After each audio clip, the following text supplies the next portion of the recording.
Okay, our next task is to do the same kind of thing for each of the continents. Now, Toronto's kind of a bonus, but let's zoom out so that we see North America for the most part. Within the rest of North America, which area looks like it might have the biggest conurbation? There are a couple to choose from. And if you voted for the northeastern seaboard here, you would be correct. This certainly has the most number of people. Now, we don't want to zoom in so far that we miss seeing Washington and Boston, because that is the zone.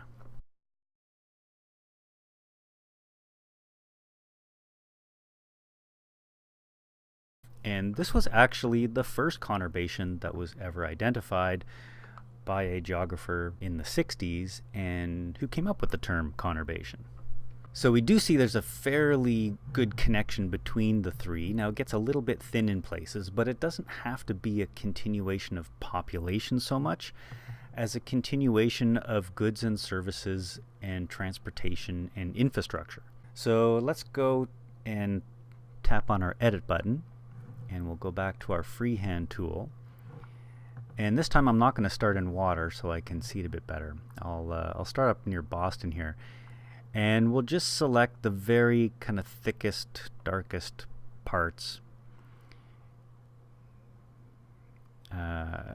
Sorry, Harrisburg. And then down around Washington. And sure, we can include Atlantic City. And then, yeah, what the heck, we'll just go through the ocean. Hey, it works in the ocean. And this one has an official name of Boswash. They don't even put New York in there. But Boswash was the first one. But we will call this the Boston, New York City, Washington conurbation. And again, I'm going to match the same color changes that I made before. So my outline, I chose that one, and my fill, I chose that one. Unfortunately, they don't have pre-made ones anymore, but there we go. And I'll click OK for that, and I can click Close.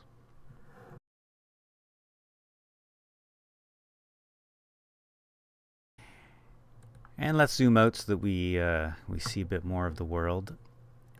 And that is a fairly sizable conurbation, especially compared to the Hamtarash. But let's move down to South America, because we're picking one per continent.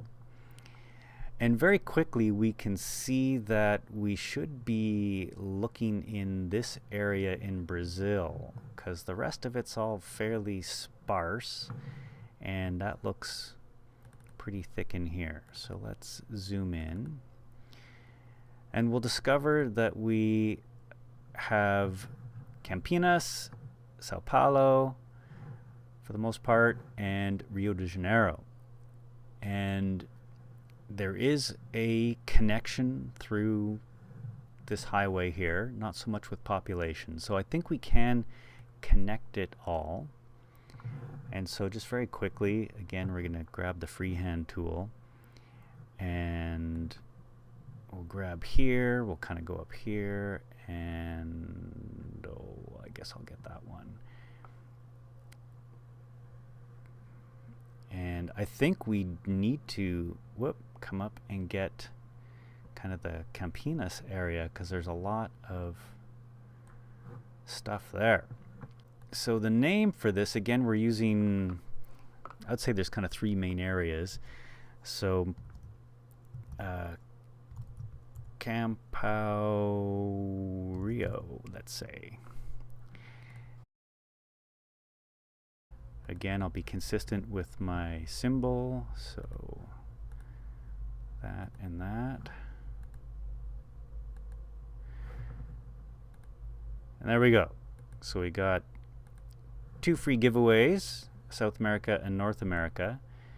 And again, we can see that the Boswash is still much, much bigger.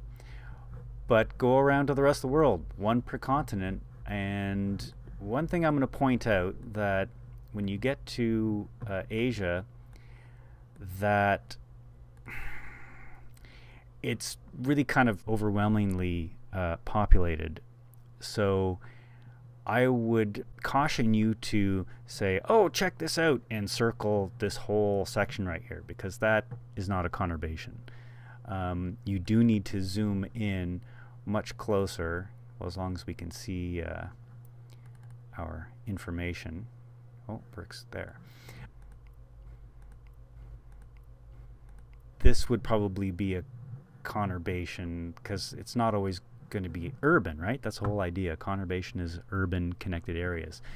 A lot of these areas are rural, but they're just so populated that it looks like it's urban, but it's not. So that would be another possible conurbation, but it's tricky. And, you know, like places like Mumbai over here, that's like a horrendously populated area, so that would be a great conurbation. But definitely you can't pick a whole chunk like that. All right, go for it.